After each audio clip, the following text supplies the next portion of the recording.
Properties के अंतर्गत factor affecting atomic radii या एटॉमिक रेडियस किन किन कारकों पर निर्भर करता है, ये हम लोग देखेंगे। हम लोग इसके पहले वाले वीडियो में ये देखे थे कि एटॉमिक रेडियस क्या होते हैं और एटॉमिक रेडियस को हम लोग कितने भागों में बांटते हैं। अब ये देखते हैं कि एटॉमिक रेडियस ये किन किन कारकों पर निर्भर करता है। हम लोगों ने पहले ये देखा था कि एटॉमिक रेडियस इसको हम तीन भाग में बांटे थे। एक को करते थे कोवैलेंट रेडियस, दूसरे को करते थे वैन डर वाल रेडियस और तीसरे को करते थे metallic radius.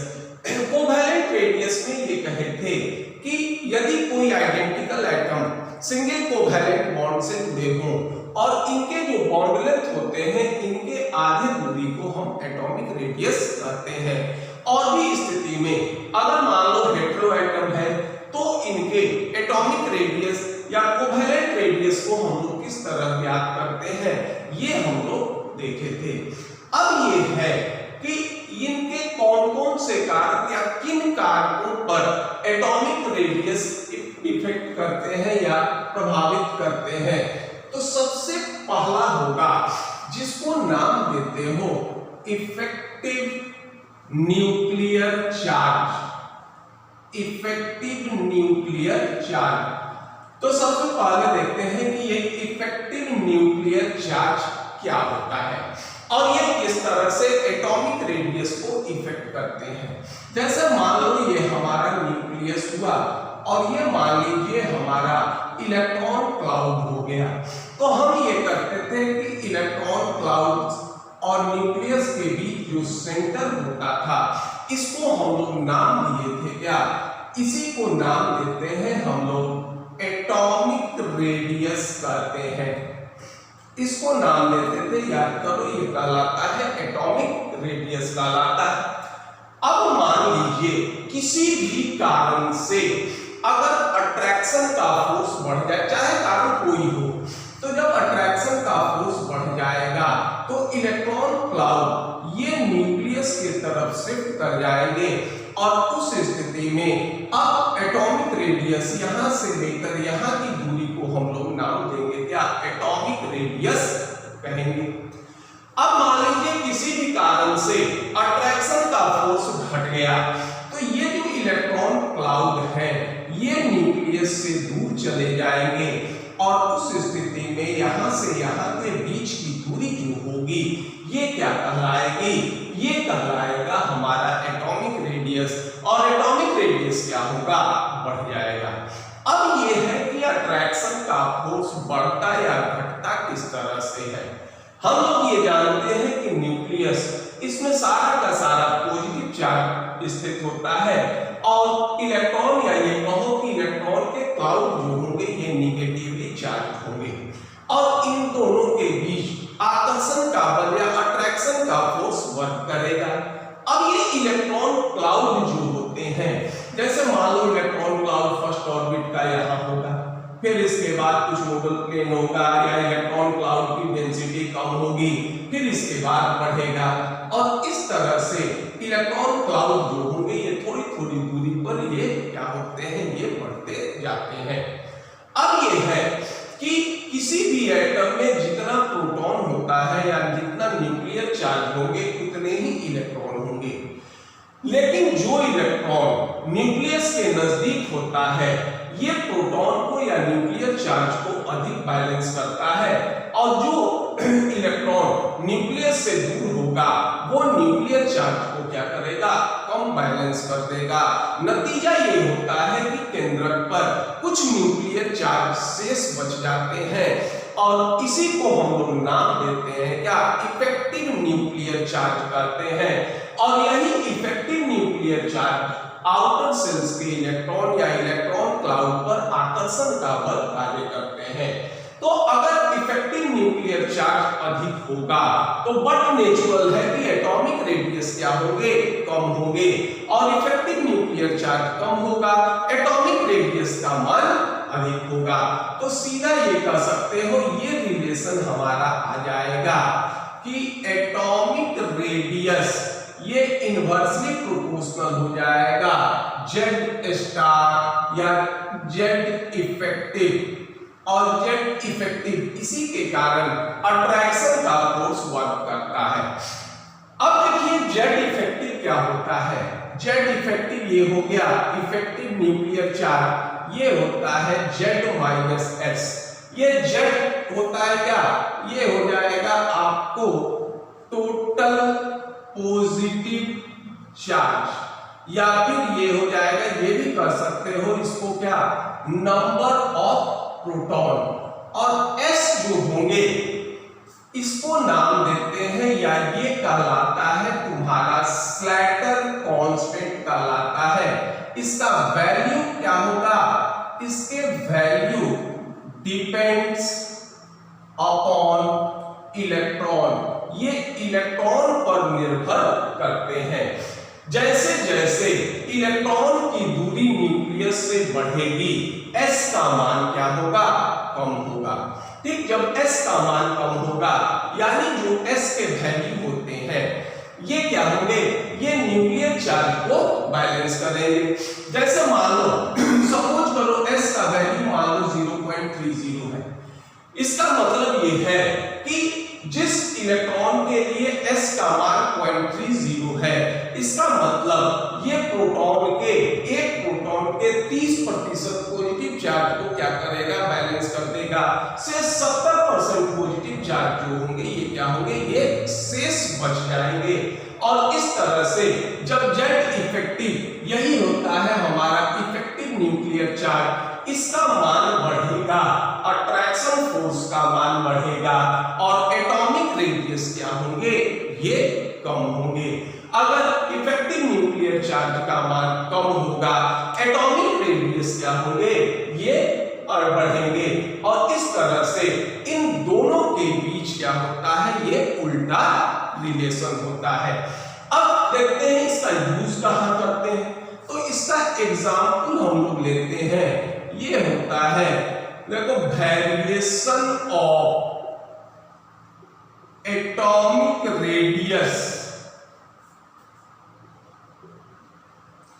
along the group, variation of atomic radius ये लेते हैं along the पीरियड लेते हैं।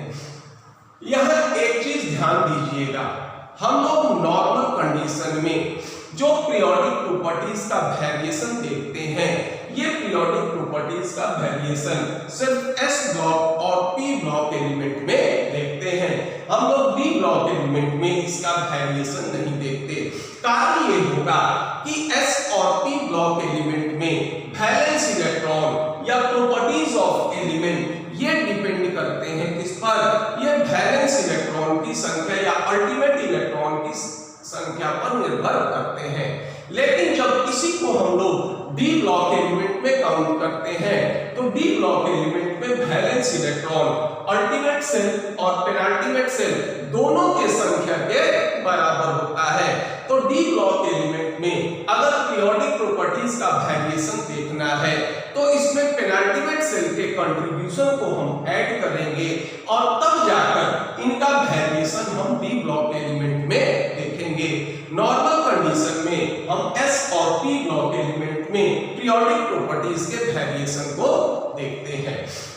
अब देखिए along the period चलते हैं फ्रॉम लेफ्ट टू राइट। जैसे मान लो ये होता है ग्रुप 1a, ये हो गया 2a, ये हो गया 3a, ये हो जाएंगे क्या 4a, 5a, ये हो जाएंगे 6a, 7a, और ये हो जाएगा क्या 0।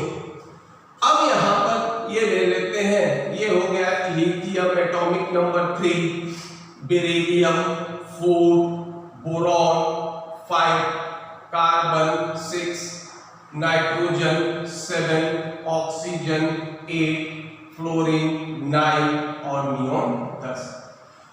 अब अगर इसका इलेक्ट्रॉनिक कॉन्फ़िगरेशन देखिए तो ये देखिए, ये हो गया 2 1 2 2 2 3 2 4 2 5 2 6 2 7 और ये हो गया 2 8। अब देखिए दोनों में प्रत्येक from lithium to neon, number of orbit दोनों में समान है। इसमें भी 2 ऑर्बिट, इसमें भी 2 ऑर्बिट, सब में नंबर ऑफ ऑर्बिट जो होंगे ये क्या होंगे, ये समान होंगे। अब देखो, अब ये काउंट करते हो इफेक्टिव न्यूक्लियर चार्ज। तो देखिए इफेक्टिव न्यूक्लियर चार्ज क्या होता है, Z स्टार बराबर Z प्लस S। S जो होते हैं ये निर्भर करते हैं किस पर, ये इलेक्ट्रॉन पे निर्भर करते हैं। अब अगर हम लेफ्ट टू राइट चलते हैं तो देखो Z का मान बढ़ता है, और जब इलेक्ट्रॉन की संख्या बढ़ेगी तो बट नेचुरल है कि S का मान भी क्या होगा, बढ़ेगा। तो आउटर ऑर्बिट जो होंगे इसमें कभी भी किसी भी परिस्थिति में किसी इलेक्ट्रॉन के लिए S का मान कितना होगा, 1 नहीं हो सकता। जब भी ये मान होंगे तो हमेशा क्या होंगे, 1 से कम होंगे। तो Z का मान अगर हम बाईं ओर से दाहिनी ओर चलते हैं तो Z का मान 1 यूनिट से बढ़ेगा, लेकिन S का मान हमेशा क्या होगा, 1 से कम बढ़ेगा। नतीजा ये होगा कि Z स्टार का मान या इफेक्टिव न्यूक्लियर चार्ज का मान क्या होगा, left to right along the period चलेंगे तो बढ़ेगा, और इफेक्टिव न्यूक्लियर चार्ज का मान बढ़ेगा तो एटॉमिक रेडियस क्या होंगे, घटेंगे। तो पीरियड में अगर बाईं ओर से दाहिनी ओर चलते हो तो क्या होगा, एटॉमिक रेडियस डिक्रीज करेगा। तो ये कह सकते हो कि फ्रॉम लेफ्ट टू राइट चलोगे तो क्या होगा, इफेक्टिव न्यूक्लियर चार्ज या Z स्टार इफेक्टिव ये क्या होगा, इंक्रीजेज। सो एटॉमिक रेडियस ये क्या होंगे, ये डिक्रीजेस। पीरियड में क्या होंगे, एटॉमिक रेडियस डिक्रीज करेंगे। और यहां पर ये भी होता है कि number of orbit remain same. Number of orbit क्या है, ये हमारे सेम है। अगर मान लो नंबर ऑफ ऑर्बिट, मान लो किसी में 2 ऑर्बिट हो, किसी में 3 हो, किसी में 4 हो, तो फिर Z इफेक्टिव से हम लोग काउंट नहीं कर सकते। अब इसका अगर एक्सपेरिमेंटल मान देखोगे तो ये होता है, अगर आपका एटॉमिक रेडियस ये मान लो ये हो रहा है हमारा क्या, एंगस्ट्रॉम में ले रहे हैं, तो ये हो गया 1.23 होता है। ये होगा आपका बेरिलियम 0.90, 0.82, ये हो जाएंगे 0.77, ये हो जाएंगे 0.75, ये हो जाएंगे 0.73, ये हो जाएंगे 0.72 और ये हो जाएंगे 0.71। यहाँ ये एक चीज ध्यान दीजिए, ये हमारा नॉर्मली हमने इसको एटॉमिक रेडियस में लिखा है, लेकिन हम लोग ये जानते हैं कि हीलियम, नियॉन और आर्गन इसमें जनरली ये होगा कि यहाँ जो रेडियस का मान होता है ये अपने नियरेस्ट हैलोजन से अधिक होता है।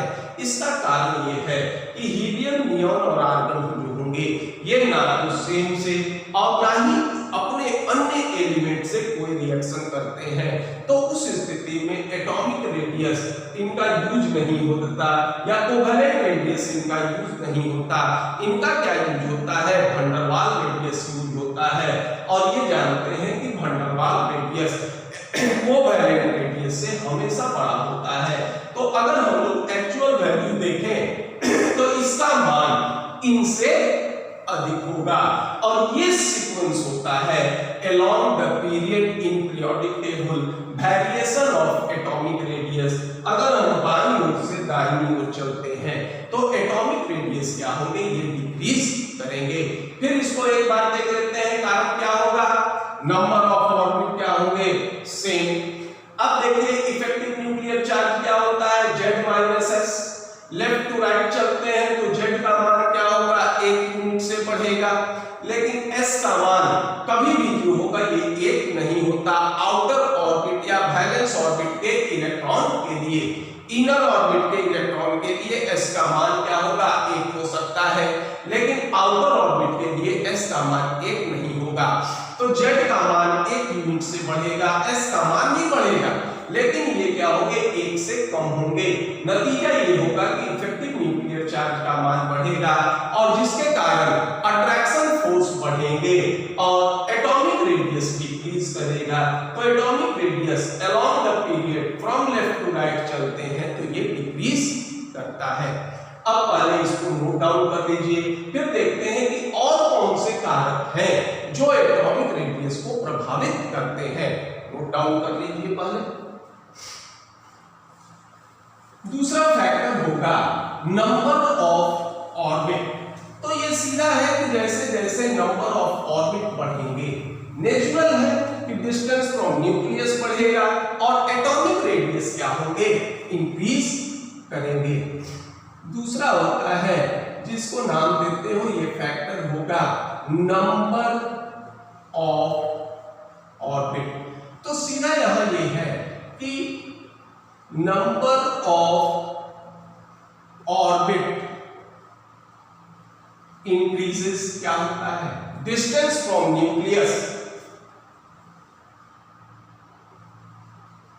Distance from nucleus increases,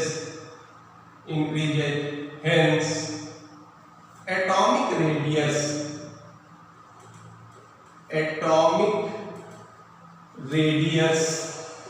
increases और इस कारण एटॉमिक रेडियस क्या होंगे, ये बढ़ेंगे।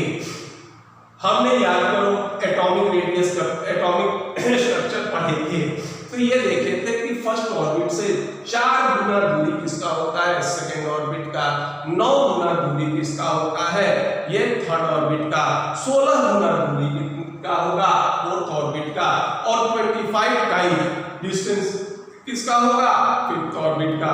तो जैसे जैसे न्यूक्लियस से दूरी बढ़ेगा एटॉमिक रेडियस क्या होंगे, ये इंक्रीज करेंगे। इसका एग्जाम्पल लेते हैं, ये होगा आपका variation of atomic radius, along the group, यानी along the group atomic radius का वेरिएशन क्या होगा।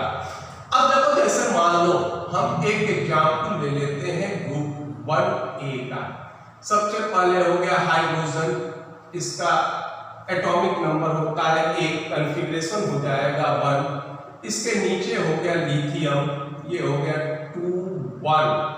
सोडियम एटॉमिक नंबर हो जाएंगे कितने, 11, ये होगा 2 8 1।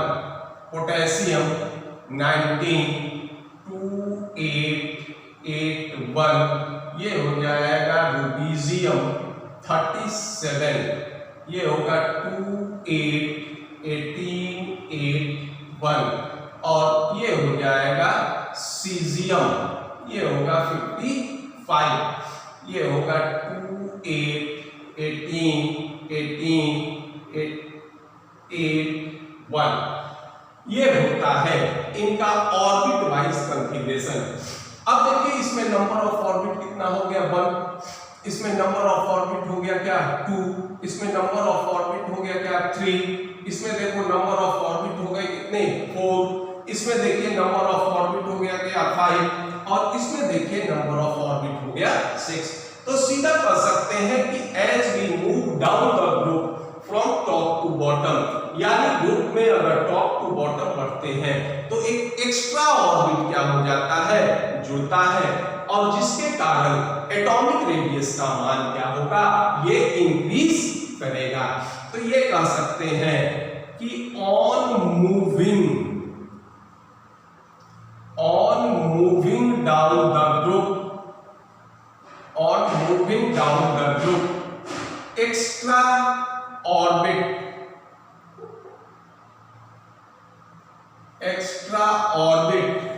added, so atomic radius increases from top to bottom in group। Radius group में ऊपर से नीचे चलते हैं तो ये क्या होगा, बढ़ेगा। अब देखो एटॉमिक रेडियस लिखते हैं एंगस्ट्रम में, तो ये हो गया 0.32 एंगस्ट्रम। इसके बाद लिथियम का लिखो 1.23 एंगस्ट्रम। अब आप सोडियम का लिखिए 1.54 एंगस्ट्रम। पोटेशियम का हो जाएगा 2.03 एंगस्ट्रम। रूबीजियम का देखो 2.16 एंगस्ट्रम और सीजियम का देखिए 2.35 एंगस्ट्रम। ये इनका क्या हो जाएगा, ये एटॉमिक रेडियस होगा, जो ये इंडिकेट करेगा कि ग्रुप में अगर टॉप टू बॉटम चलते हैं तो एटॉमिक रेडियस क्या होते हैं, ये इंक्रीज करते हैं। ये हमारा दूसरा फैक्टर होगा, इसको पहले नोट डाउन कर लीजिए। तीसरा फैक्टर होगा जिसको हम नाम देते हैं हाइब्रिडाइजेशन ऑफ एटम। तीसरा इसका फैक्टर होगा जिसको नाम दोगे हाइब्रिडाइजेशन ऑफ एटम। देखिए एलिमेंट सेम होगा, लेकिन ये भी हो सकता है कि ये अलग अलग हाइब्रिडाइज्ड स्टेट में होते हैं। तो इसमें ये कहता है कि as percentage character of S increases, as percentage character of S in hybridization, इस तरह से लिख लो, इन हाइब्रिडाइजेशन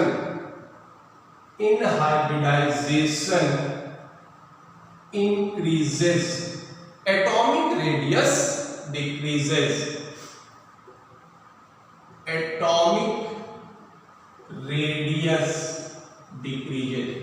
अब देखिए यहां एक टर्म आ रहा है हाइब्रिडाइजेशन। ये हाइब्रिडाइजेशन हम लोग एग्जॉस्टिव पढ़ेंगे, एटॉमिक ये केमिकल बॉन्डिंग में पढ़ेंगे। यहां सिर्फ हम हाइब्रिडाइजेशन को इंडिकेट कर लेते हैं कि ये हाइब्रिडाइजेशन का क्या है। जैसे मान लो एक चीज ये है कि हम जानते हैं कि s एक ऑर्बिटल होता है, p के 3 ऑर्बिटल होते हैं, s p का ये होगा px, py और pz। अब s ऑर्बिटल का कैरेक्टर देखो अलग होता है, p ऑर्बिटल का कैरेक्टर अलग होगा, d ऑर्बिटल का कैरेक्टर अलग होगा। तो ऑर्बिट या ऑर्बिटल कुछ नहीं होते हैं, सिर्फ एनर्जी स्टेट होते हैं। तो अगर मान लो इनमें अंतर हम तभी तक कर सकते हैं जब इसके एनर्जी में अंतर होता है। जब इसका एनर्जी समान हो जाए तो फिर हम इसमें अंतर नहीं कर सकते।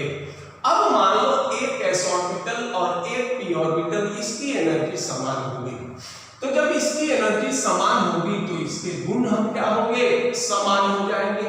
तो जब अब इनकी एनर्जी समान हो गई, अब हम इनमें अंतर स्पष्ट नहीं कर सकते।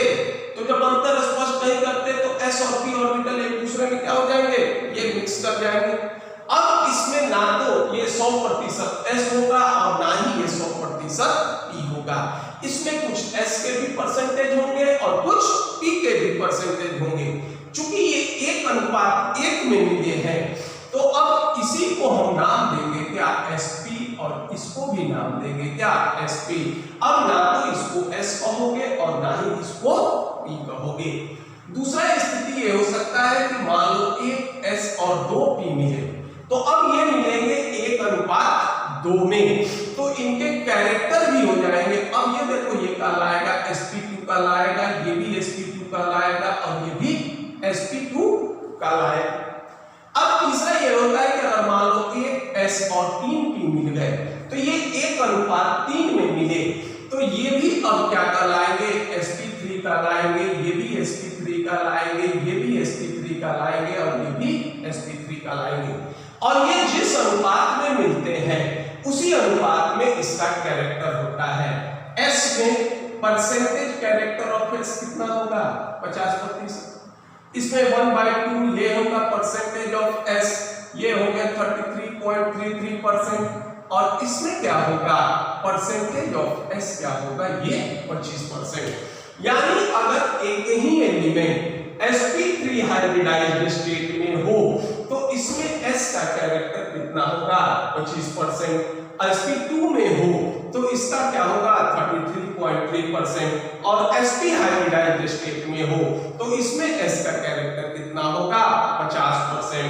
तो यही कह रहे हैं कि अगर percentage character of s in hybridization अगर बढ़ता है तो एटॉमिक रेडियस क्या होंगे, ये घटेंगे। जैसे मान लो एक एलिमेंट हो गया हमारा क्या, carbon in sp3 hybridised state हो सकता है, कार्बन इन sp2 हाइब्रिडाइज्ड स्टेट हो सकता है, carbon in sp hybridized state होगा। तो sp3 में देखिए ये हो गया क्या, 25%, s का कैरेक्टर ये हो गया 33.3%, और ये हो जाएगा sp में हो जाएगा क्या, 50%। अब s का कैरेक्टर क्या हो रहा है, इंक्रीज कर रहा है, तो एटॉमिक रेडियस क्या होंगे, डिक्रीज करेंगे। ये हो जाएगा 0.77 एंगस्ट्रम, ये होगा 0.67 एंगस्ट्रम, और ये हो जाएगा 0.62 एंगस्ट्रम। और इस तरह से ये हमारा क्या होगा, percentage character of s increase करेगा, तो इसमें एटॉमिक रेडियस क्या होंगे, ये डिक्रीज करेंगे। अगला कारण ये होता है, इसको नाम देंगे बॉन्ड पोलैरिटी, बॉन्ड पोलैरिटी और बॉन्ड ऑर्डर, बॉन्ड पोलैरिटी और बॉन्ड ऑर्डर। देखो बॉन्ड ऑर्डर, अगर मान लो किसी एलिमेंट के बीच सिंगल कोवैलेंट बॉन्ड होता है तो बॉन्ड ऑर्डर क्या माना जाता है, 1। अगर डबल बॉन्ड होता है तो ये क्या होगा, बॉन्ड ऑर्डर 2 होगा, और अगर ट्रिपल बॉन्ड होगा तो बॉन्ड ऑर्डर 3 होगा। यानी अगर मान लीजिए कार्बन कार्बन सिंगल बॉन्ड है तो इसका बॉन्ड ऑर्डर कितना हो जाएगा, 1। अगर डबल बॉन्ड है तो बॉन्ड ऑर्डर 2 हो जाएगा, और ट्रिपल बॉन्ड होगा तो बॉन्ड ऑर्डर 3 हो जाएगा। तो सिंगल बॉन्ड क्या होते हैं, सबसे मजबूत लंबे होते हैं, तो इनका ये होता है 1.54 एंगस्ट्रम, ये होगा 1.34 एंगस्ट्रम, और ये हो जाएगा 1.20 एंगस्ट्रम। यानी अब ये देखिए, अब इसका आधा करोगे तो इसका क्या हो जाएगा, एटॉमिक रेडियस। तो अब ये क्या हो जाएगा, इसका एटॉमिक रेडियस होगा 1.54 एंगस्ट्रम बाय 2, ये होगा 1.34 एंगस्ट्रम बाय 2, और ये होगा 1.20 एंगस्ट्रम बाय 2।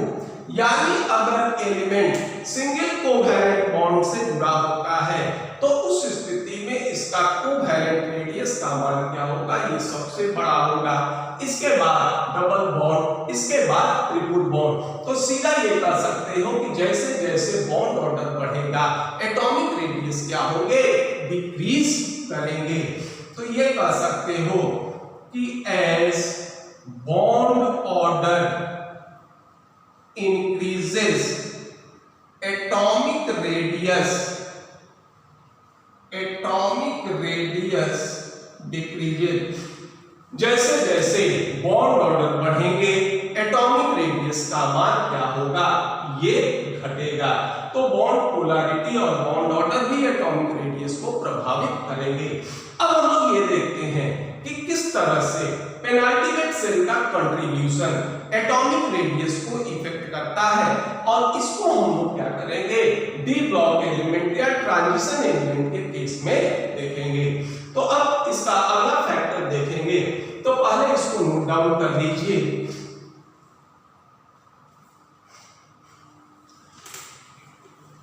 नेक्स्ट होगा जिसको नाम दोगे शिल्डिंग इफेक्ट, या फिर इसको नाम देते हैं स्क्रीनिंग इफेक्ट कहते हैं। देखो पांचवा ये होगा जिसको नाम देते हो शिल्डिंग इफेक्ट और स्क्रीनिंग इफेक्ट, शिल्डिंग इफेक्ट और स्क्रीनिंग इफेक्ट इसको कहेंगे। अब तो पहले देखते हैं ये स्पेशली किस पे एप्लीकेबल होते हैं, ये होते हैं किस पर, डी ब्लॉक एलिमेंट पर और ये कहे थे कि जब अंतिम इलेक्ट्रॉन d ऑर्बिटल में भरेगा तो n-1d और ns इसके इलेक्ट्रॉन क्या कहलाते थे? वैलेंस इलेक्ट्रॉन कहलाते थे। तो अगर s और p ब्लॉक एलिमेंट या अंतिम इलेक्ट्रॉन s या p ऑर्बिटल में भरता था तो ns और np के इलेक्ट्रॉन वैलेंस इलेक्ट्रॉन कहलाते थे। तो अगर n हमारा अल्टीमेट सेल होगा तो n-1 क्या होंगे? ये पेनाल्टीमेट सेल होंगे। तो जब भी इलेक्ट्रॉन d ऑर्बिटल में भरेगा तो इलेक्ट्रॉन हमेशा d ऑर्बिटल में कब भरेगा? ये d ऑर्बिटल हमेशा ओरिजिनेट करते हैं किसमें? पेनाल्टीमेट सेल में ओरिजिनेट करते हैं। तो देखो जब अंतिम इलेक्ट्रॉन पेनाल्टीमेट सेल में भरता है तो उस स्थिति में क्या होगा? देखिए ये हमारा न्यूक्लियस है, ये हमारा क्या होगा? अल्टीमेट सेल है। अल्टीमेट सेल में यहां हम इलेक्ट्रॉन इंक्लूड कर रहे हैं या इंडिकेट कर रहे हैं, ये इलेक्ट्रॉन क्लाउड को इंडिकेट करता है। अब देखिए ये इलेक्ट्रॉन क्लाउड इस न्यूक्लियस के द्वारा क्या होगा? अट्रैक्ट होगा। तो यहां पर एक फोर्स वर्क करेगा और ये फोर्स कहोगे क्या? ये फोर्स होता है attraction force between nucleus and electron cloud of ultimate shell. Ultimate shell के इलेक्ट्रॉन क्लाउड के बीच अट्रैक्शन का फोर्स। और जैसे जैसे ये हमारा फिक्स होता है न्यूक्लियर चार्ज बढ़ेगा और जैसे जैसे ये बढ़ेगा सीधा ये कहोगे कि इसका परफेक्ट क्या होगा? Attraction force increases, atomic radius क्या होंगे? Atomic radius decreases. जैसे जैसे अट्रैक्शन का फोर्स बढ़ेगा एटॉमिक रेडियस डिक्रीज करेगा। अब देखो ये हो गया हमारा क्या? Penultimate cell. अब लास्ट इलेक्ट्रॉन भरेगा कहां? पेनाल्टीमेट सेल में। यहां पर भी इलेक्ट्रॉन डेंसिटी का मान अधिक, इलेक्ट्रॉन भरने के कारण यहां पर भी इलेक्ट्रॉन डेंसिटी का मान अधिक। अब देखो एक दूसरा फोर्स वर्क करेगा, ये होगा repulsion force between electron cloud of ultimate shell and electron cloud of penultimate shell. दूसरा फोर्स यहां वर्क करेगा जिसको नाम दोगे repulsion force between electron of ultimate shell and penultimate shell. ठीक है। और इसकी टेंडेंसी क्या होगी कि जब रिपल्सन का फोर्स वर्क करेगा तो ये क्या करेगा? एटॉमिक रेडियस को बढ़ाएगा। तो ये कह सकते हैं कि it has tendency to increase atomic radius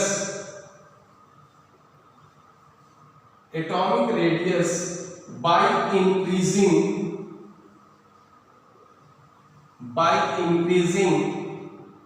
repulsion force।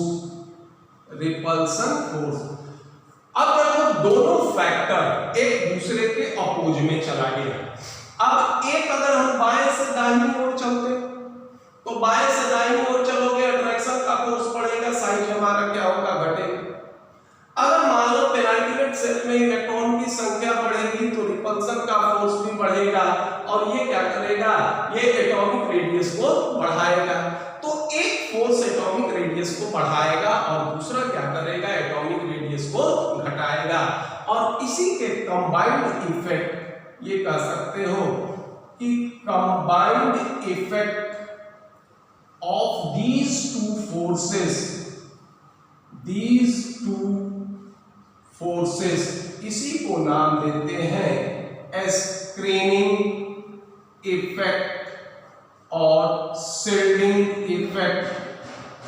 ये जो होगा स्क्रीनिंग इफेक्ट और शील्डिंग इफेक्ट कहेंगे। जब अट्रैक्शन का फोर्स डोमिनेट करेगा, साइज डिक्रीज करेगा।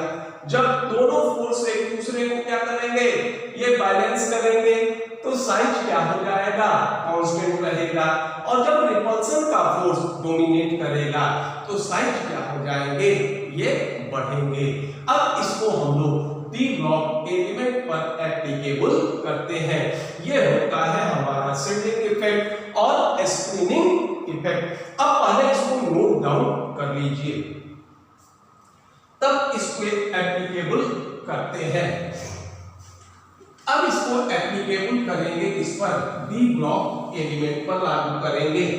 अब देखिए यहां पर ये चलते हैं स्कैंडियम 21, टिटानियम 22, वेनेडियम 23, क्रोमियम 24, फिर होगा Mn 25, Fe 26, कोबाल्ट 27, ये हो जाएंगे निकल 28, नीचे लिख ले रहे हैं यहाँ, फिर कॉपर 29 और ये हो जाएंगे जिंक 30। अब इसका अगर कॉन्फ़िगरेशन लिखो तो ये हो जाएगा आपका, ये हो जाएगा आर्गन, ठीक है। आर्गन में हो जाएंगे कितने, ये हो गए 18, ये हो जाएगा आपका 4s2 3d1, ये हो जाएगा आर्गन, इसमें भी हो जाएगा आर्गन। अब देखिए ये आर्गन नहीं लिख रहे हैं, ये लिख रहे हैं वैलेंस 4s2 3d2, ये हो जाएंगे आपके 4s2 3d3। ये देखो एक्सेप्शन है 4s1 3d5, ये हो जाएगा आपका 4s2 3d5, ये हो जाएगा आपका 4s2 3d6, ये हो जाएंगे 4s2 3d7, ये हो जाएगा 4s2 3d8। यहाँ देखो एक्सेप्शन है, ये हो जाएगा आपका 4s1 3d10 और ये होगा 4s2 3d10। अब देखिए स्कैंडियम से अगर जिंक की तरफ चलते हैं तो न्यूक्लियर चार्ज एक यूनिट से बढ़ेगा, ये एक पीरियड को इंडिकेट करता है। और पीरियड में हम बाईं ओर से दाहिनी ओर चलते हैं तो ये जानते हैं कि एटॉमिक रेडियस क्या होते हैं, ये डिक्रीज करते हैं। लेकिन अगर इसका एटॉमिक रेडियस देखो तो इसका एटॉमिक रेडियस देखो ये आएगा एटॉमिक रेडियस इन एंगस्ट्रम। स्कैंडियम का आएगा 1.74, टिटानियम आएंगे 1.44, वेनेडियम आएगा 1.32, क्रोमियम आएंगे 1.22, Mn आएगा 1.17, ये भी आएगा 1.17, 1.16, निकल आ जाएगा 1.15, 1.17, 1.25। अब देखिए तीन ट्रेंड आ रहा है, एक हो रहा है स्कैंडियम से Mn, क्या हो जाएगा, ये आ रहा है एटॉमिक रेडियस, क्या हो गया, इंक्रीजेस। एटॉमिक रेडियस कब इंक्रीज करेगा, जब अट्रैक्शन फोर्स क्या होगा, डोमिनेट करेगा। तो ये क्यों होगा, बिकॉज ये होता है attraction force dominates over repulsion force. Attraction force जो होगा डोमिनेट करेगा किस पर, रिपल्सन फोर्स पर। तो ये क्या होगा, लेफ्ट टू राइट चलोगे तो न्यूक्लियर चार्ज बढ़ेगा, अट्रैक्शन का फोर्स बढ़ेगा और ये क्या हो जाएंगे, साइज डिक्रीज करेंगे।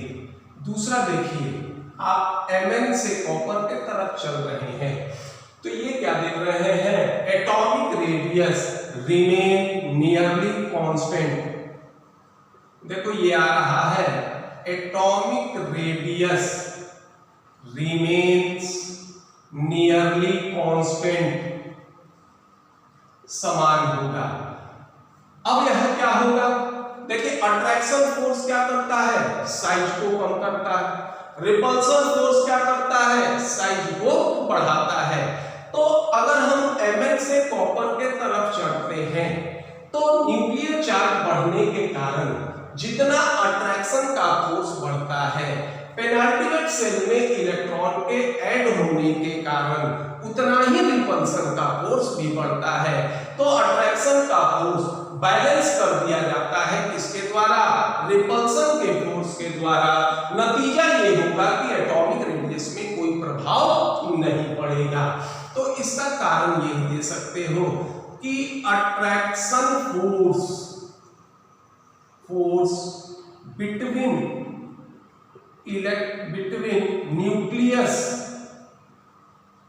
Nucleus and electron cloud of ultimate cell is balanced by repulsion force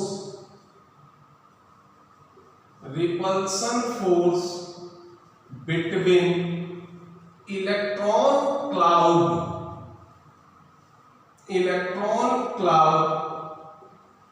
of ultimate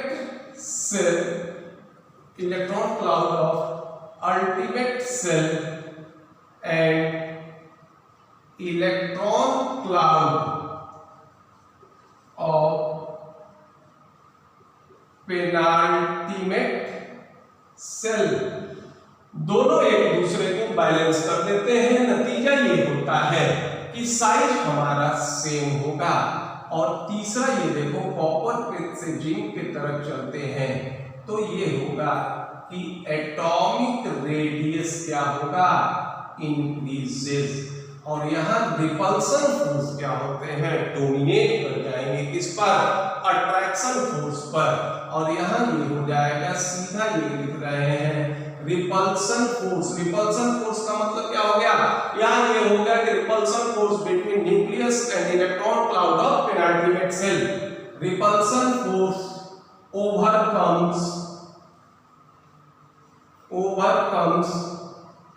attraction force between electron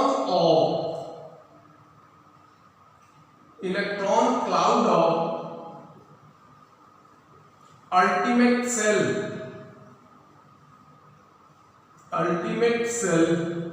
and nucleus। ये हो जाएगा। और ये सीक्वेंस होता है इसका, ये डी ब्लॉक एलिमेंट में पीरियोडिक टेबल में अगर एटॉमिक रेडियस का वेरिएशन करते हैं। और ये क्यों ऐसा होता है, इसमें वेरिएशन का कारण ये था कि जब हम अल्टीमेट सेल के साथ पेनाल्टीमेट सेल के कंट्रीब्यूशन को इंक्लूड करते हैं तो ये हमारा होगा स्क्रीनिंग इफेक्ट या फिर शेडिंग इफेक्ट। इसमें एक चीज और पाया जाता है जिसको हम नाम देते हैं लैंथेनाइट कॉन्ट्रैक्शन या एक्टिनाइट कॉन्ट्रैक्शन। तो देखो इसके बारे में हम हल्का फुल्का जानकारी कि what is lanthanide contraction and what is actinide contraction, इसके डिटेल्स अध्ययन हम लोग आगे के टॉपिक में पढ़ेंगे, जहां हम लोग डी ब्लॉक एलिमेंट और एफ ब्लॉक एलिमेंट पढ़ेंगे। पहले इसको नोट डाउन कर लीजिए। अब ये देखते हैं कि लैंथेनाइट कॉन्ट्रैक्शन और एक्टिनाइट कॉन्ट्रैक्शन क्या होंगे। ये भी एटॉमिक रेडियस से ही रिलेटेड होते हैं। एक को नाम देते हैं, ये हमारा कहलाएगा lanthanide contraction and actinide contraction. देखो ये पाया गया कि लैंथेनम 53, 57 से लेकर ल्यूटेटियम 71, ये हम लोग लैंथेनम सिर्फ एक रेगुलर पीरियोडिक टेबल में है और यहीं पर 15 एलिमेंट एक साथ हैं। तो अब ये लैंथेनम से ल्यूटेटियम तक ये कहलाते हैं gradually decrease in atomic radius, gradually decrease in atomic radius, इनको नाम देते हो लैंथेनाइट कॉन्ट्रैक्शन। और यहां से यहां तक जो एलिमेंट होंगे इनका कॉमन ऑक्सीडेशन स्टेट होता है क्या, ये +3 होता है। तो अगर तुम लैंथेनम 3+57 से ल्यूटेटियम 3+71 तक चलते हो तो भी इनके एटॉमिक रेडियस में ग्रेजुअली डिक्रीज होता है और इसको हम नाम देते हैं क्या, लैंथेनाइट कॉन्ट्रैक्शन कहेंगे, जबकि ये पीरियोडिक टेबल में एक ही स्थान पर रहेंगे। तो नेचुरल है कि जब ये एक स्थान पर रहेंगे तो इसका सीधा मतलब है कि इनका साइज समान होना चाहिए। और एक चीज और भी मिला, ये हो जाएंगे एक्टिनियम 89, यहां से लेकर ये होगा लॉरेंसियम 103, यहां पर भी ये पाया गया कि gradually decrease in atomic radius, यहां भी जो होगा ग्रेजुअली डिक्रीज होता है एटॉमिक रेडियस में और इसको नाम देते हो एक्टिनाइट कॉन्ट्रैक्शन कहेंगे। अब ये क्या चीज है, जबकि ये 15 एलिमेंट ये भी क्या होंगे, पीरियोडिक टेबल में एक स्थान पर रहेंगे। अब यहां ये होता है कि देखो ये F ब्लॉक एलिमेंट होते हैं, यहां लास्ट इलेक्ट्रॉन कहां भरेगा, इनके केस में चलोगे तो लास्ट इलेक्ट्रॉन भरेगा कहां, 4f में, और इसके केस में चलोगे तो लास्ट इलेक्ट्रॉन भरेगा कहां, 5f में। बाकी दोनों में कोई अंतर नहीं होगा। और 5f ऑर्बिटल हमेशा क्या होगा, ये होता है एंटी पेनाल्टीमेट सेल, ये जो होंगे f ऑर्बिटल हमेशा एंटी पेनाल्टीमेट सेल में ओरिजिनेट करेंगे। अगर मान लो 4f में इलेक्ट्रॉन भरता है तो 4th ऑर्बिट हमारा एंटी पेनाल्टीमेट होगा, 5th ऑर्बिट हमारा पेनाल्टीमेट होगा और 6th ऑर्बिट हमारा अल्टीमेट होगा। तो हमेशा f ऑर्बिटल हमेशा एंटी पेनाल्टीमेट सेल में डिपेंड ये भरते हैं। अब ये है कि 5th ऑर्बिट में या f ऑर्बिटल में अगर एक इलेक्ट्रॉन भरता है तो इसके सपोर्ट का प्रोटॉन कहां भरेगा, न्यूक्लियस में भरेगा। इलेक्ट्रॉन और प्रोटॉन दोनों पर चार्ज क्या होते हैं, ये क्या होते हैं, समान होते हैं, लेकिन f ऑर्बिटल का साइज डिफ्यूज्ड होने के कारण ये न्यूक्लियर चार्ज को इफेक्टिवली बैलेंस नहीं कर पाता। इसलिए वैलेंस ऑर्बिट के इलेक्ट्रॉन या वैलेंस ऑर्बिट के इलेक्ट्रॉन क्लाउड पर अट्रैक्शन का फोर्स बढ़ जाने के कारण इसके साइज में ग्रेजुअली डिक्रीज होता है। और चूंकि इसको लैंथेनाइट्स कहते हैं इसलिए इसको लैंथेनाइट कॉन्ट्रैक्शन कहेंगे और इस ग्रुप को हम नाम देते हैं क्या, एक्टिनाइट्स, इसलिए हम इसको क्या नाम देंगे, एक्टिनाइट्स कहेंगे। तो ये कह सकते हैं कारण क्या होगा, due to filling last electron in f orbital, it does not screen nuclear charge effectively, ये न्यूक्लियर चार्ज को इफेक्टिवली जो होगा ये स्क्रीन नहीं कर पाते। So attraction force increases on electron cloud of ultimate cell so its size decreases gradually और इस तरह से लैंथेनम से ल्यूटेरियम तक चलते हैं तो एटॉमिक रेडियस में ग्रेजुअली डिक्रीज होता है और इसको नाम देते हैं लैंथेनाइट कॉन्ट्रैक्शन। यहाँ लास्ट इलेक्ट्रॉन 4s ऑर्बिटल में भरेगा जो न्यूक्लियर चार्ज को इफेक्टिवली स्क्रीन नहीं कर पाता है, इसलिए आउटर शेल्स के इलेक्ट्रॉन पर ये क्या होता है, अट्रैक्शन का फोर्स बढ़ जाता है। इसके कारण इसका साइज क्या होगा, ये घटेगा या एटॉमिक रेडियस क्या होंगे, ये डिक्रीज करेंगे। ठीक एक्टिनियम से लॉरेंशियम तक चलते हैं तो लास्ट इलेक्ट्रॉन 5s ऑर्बिटल में भरेगा, ये भी न्यूक्लियर चार्ज को ग्रेजुअली या न्यूक्लियर चार्ज को इफेक्टिवली स्क्रीन नहीं कर पाता, इसलिए एक्टिनियम से लॉरेंशियम तक चलते हैं तो एटॉमिक रेडियस या एटॉमिक साइज में ग्रेजुअली डिक्रीज होता है और इसको नाम देते हैं क्या, एक्टिनाइट कॉन्ट्रैक्शन कहेंगे। तो ये फैक्टर होते हैं जो एटॉमिक रेडियस को प्रभावित करते हैं और इनमें जो हमने लैंथेनाइट कॉन्ट्रैक्शन देखा इसका डिटेल अध्ययन हम लोग जहां एफ ब्लॉक एलिमेंट पढ़ेंगे वहां पर इसको इंक्लूड करेंगे। तो अगर आपको ये वीडियो पसंद आए तो इसको लाइक कीजिए, सब्सक्राइब कीजिए। धन्यवाद।